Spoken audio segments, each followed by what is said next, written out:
So our big reading for this coming week, week 5, is One Atmosphere, and it's kind of long. So I thought, if we give a sense of the overall, look at the forest first, it might help make things make a little more sense. So it's broken into, and here's the thing, right? What can help you to digest these articles first is to kind of get a sense of how it's broken into pieces. So see these subtitles right here, the problem, and then you scoot down here, and then you get ethics for the Anthropocene, and then the next one here. Wait, no, we missed one. Equitable distribution. No, from Paris to Rio to Paris. Where is it? There, from Rio to Paris, etc. You get the point. So, what can really help us here sometimes is if we kind of look at the logical outline, right? So these first 3 sections, problem, the ethics for Anthropocene from Rio to Paris, what they're all doing basically is they're setting the stage for urgency. So the reader gets a sense of, we got to do something. So in the little section on the problem, the author talks about the history of even noticing a problem with atmospheric climate change, right? It took a while to figure it out. And of course, a lot of people discounted or disbelieved.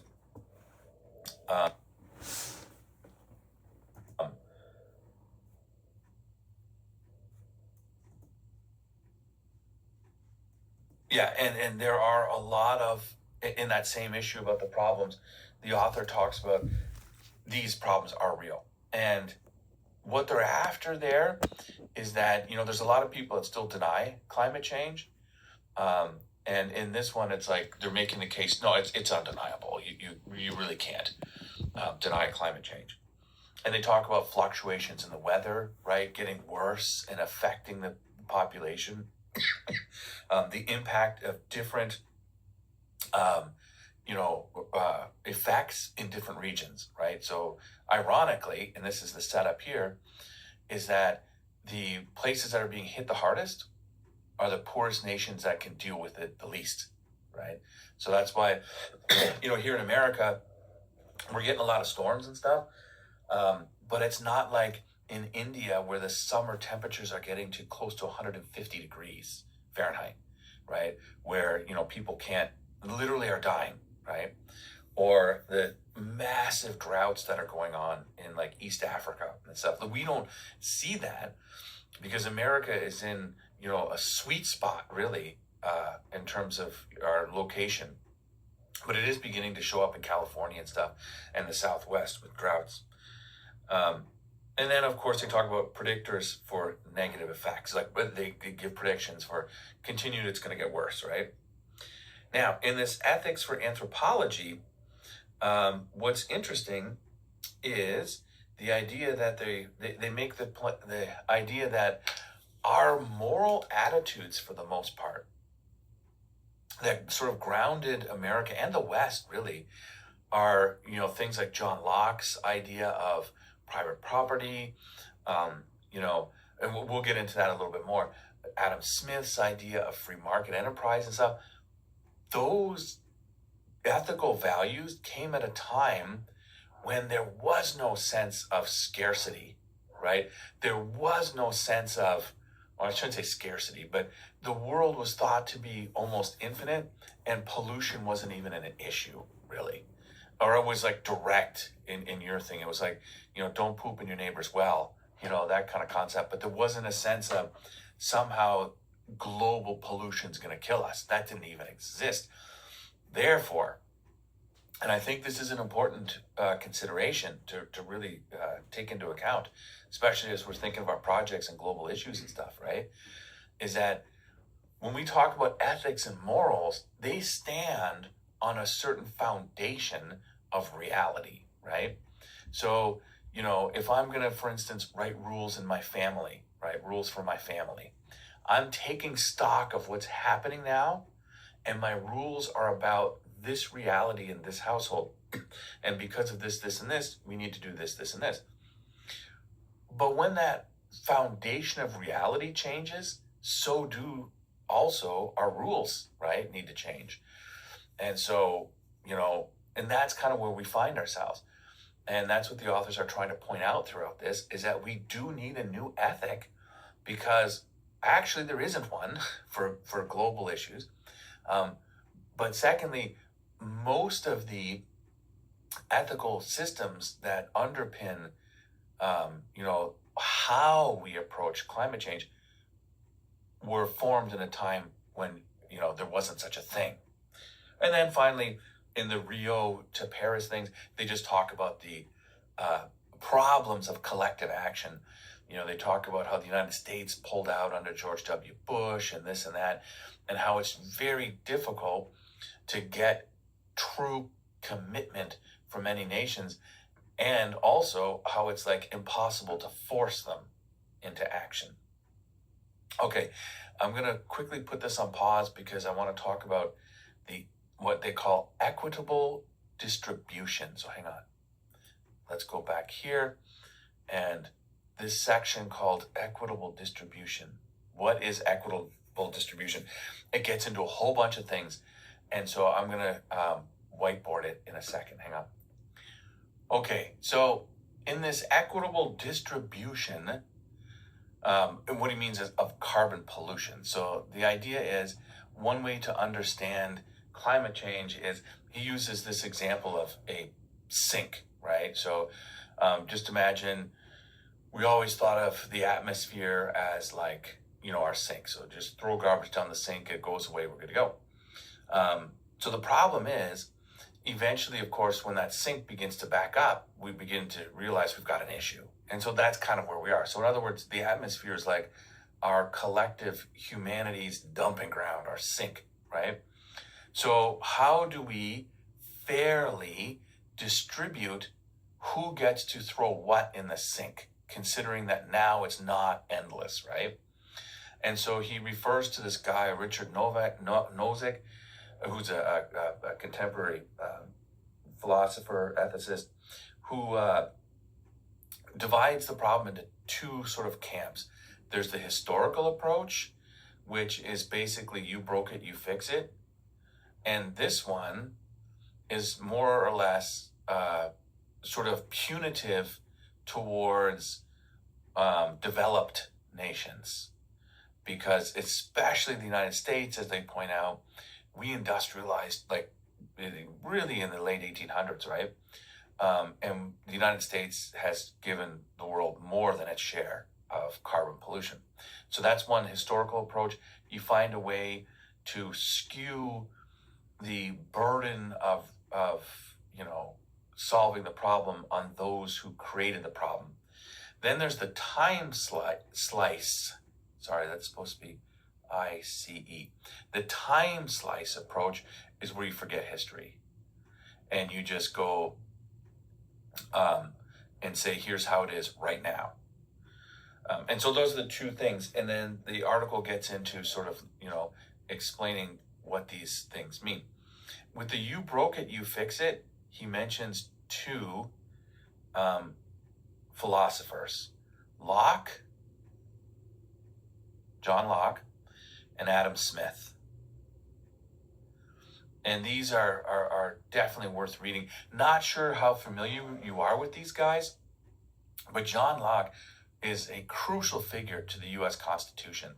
Like Lockean political philosophy really was changed the way Europe thought about government. And, it's because of Locke that a lot of people's minds were changed to Republican ways of governing, not the political party in America, Republican meaning elected officials.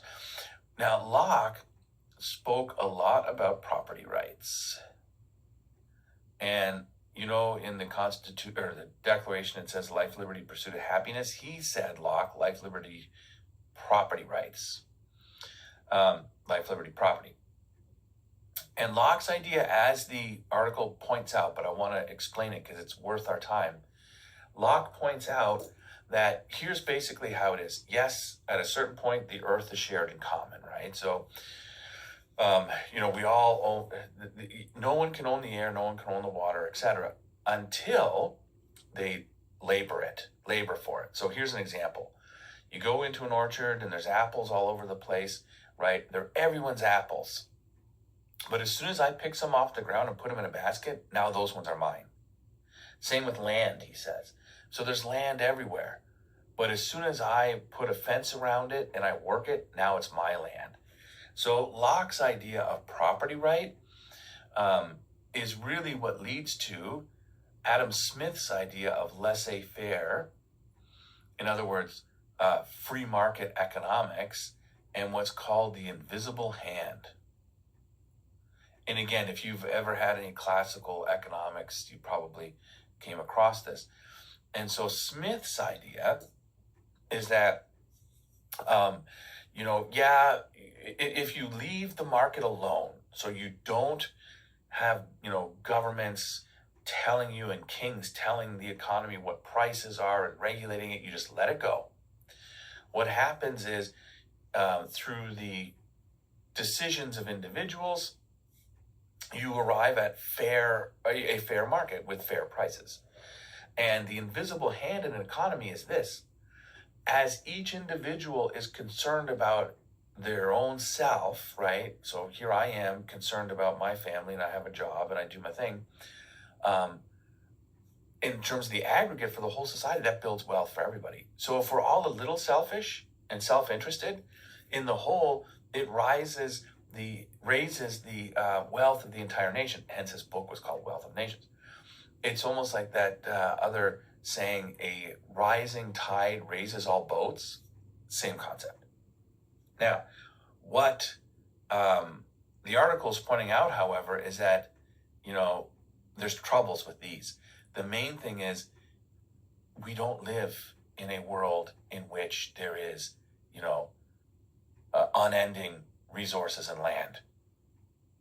And this laissez-faire with the invisible hand doesn't seem to work. It's the same concept if you've been around. Remember when President Reagan was talking about trickle-down effect? It's the same thing. Let the rich people do what they want, and eventually the poor people will have better stuff too at the bottom. Turns out neither of these actually work. Okay. So then we talk about the time slice approach, where you basically forget history. And here he talks about a guy named John Rawls. And John Rawls argues that, yes, we can all get into essentially what's called a carbon budget.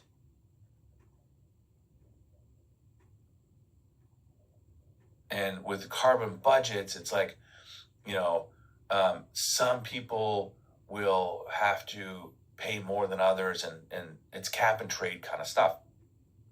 But Rawls's point is we should always do what is best for the worst off. In other words, so the nations that are having the toughest time, we should do whatever it takes to help those guys. Okay? And then we have from here, so that's one, Rawls. Then we have the greatest, let me go back to Gray. The greatest happiness approach.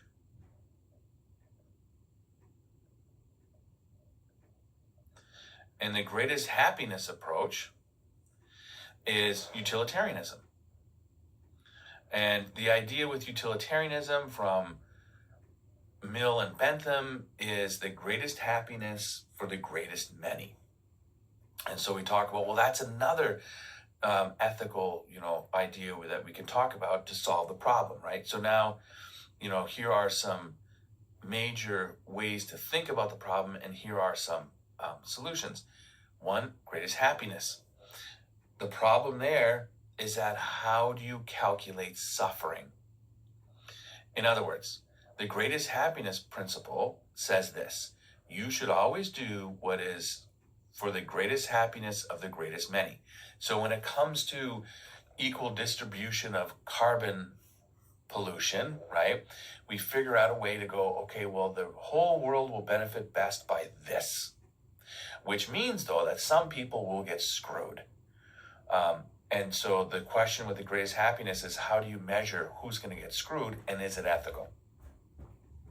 Okay. So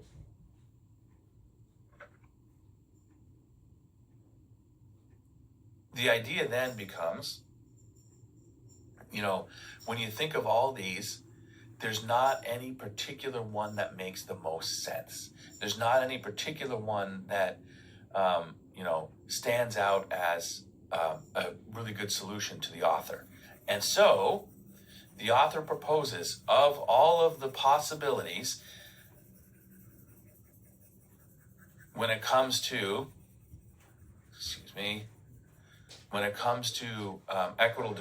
equitable distribution, our options are: 1, equal share; 2, take care of the worst off; or 3, greatest happiness. So those are the ways to look at it, which we just saw a second ago, right? He's arguing that the best we can do is essentially number 2, what he calls per capita entitlements. And so the idea is basically cap and trade, right? So the fairest way, he says, and this is sort of like a number 4, I guess you could say, the author's argument. This is the whole thing. And it comes under, what he calls the per capita way. So you figure out a scheme whereby, you do emissions tradings, to make a long story short, emissions trading. So some nations produce more pollution, some produce less. And so basically what you do is you can trade off, right? So that nations that produce more can buy credits or whatever, or do something diplomatically or however, with those who produce less. And we're already in the United States, they're trying this, right, with carbon capture things. But where's my article? Here. There was a couple things that I wanted to read you. It seems like it's a great solution to the problem, but he does suggest a couple of issues. One, so this is on page 31. I'm not going to flip back to the article, but he actually quotes Pope Francis, who says, "The strategy of buying and selling carbon credits can lead to a new form of speculation which would not help reduce the emission of polluting gases worldwide. This system seeks to provide a quick and easy solution under the guise of a certain commitment to the environment, but in no way does it allow for the radical change which present circumstances require. Rather, it may simply become a ploy which permits maintaining the excessive consumption of some countries and sectors." Okay, so, and this is, in what he's saying here about some of the problems with doing this capture. And then finally we get into, but he still maintained this. So the author says, like it or not, per capita entitlements, in other words, cap and trade and nations swapping out their distribution of carbon pollution is the way to go. In one of the final parts of the article called "Down from the Clouds," which I think is probably the most important aspect to read, excuse me, he talks about this. He says that, actually, let me read it for you. So I'm on page 31, bottom of page 31, second paragraph. "One aim of the preceding discussion is to help us see that there is no ethical basis for the present distribution of the atmosphere's capacity to absorb greenhouse gases without drastic climate change. If high-emitting carbon countries choose to retain this distribution, or to use it as a starting point for setting targets that are limited to small percentage reductions in emissions, they're standing simply on their presumed rights as sovereign states. That, and the raw military power they yield, make it difficult for anyone else to impose a more ethically defensible solution on them. If we as citizens of the industrialized countries do not understand what would be a fair solution to avoid global warming, then we cannot understand how flagrantly self-serving such a stance would be. In other words, what is he saying? And this, I think, like I said, it's the most important part of the article. So there is no system really in place, right, except the sovereignty of states, which goes back to John Locke, right, and laissez-faire.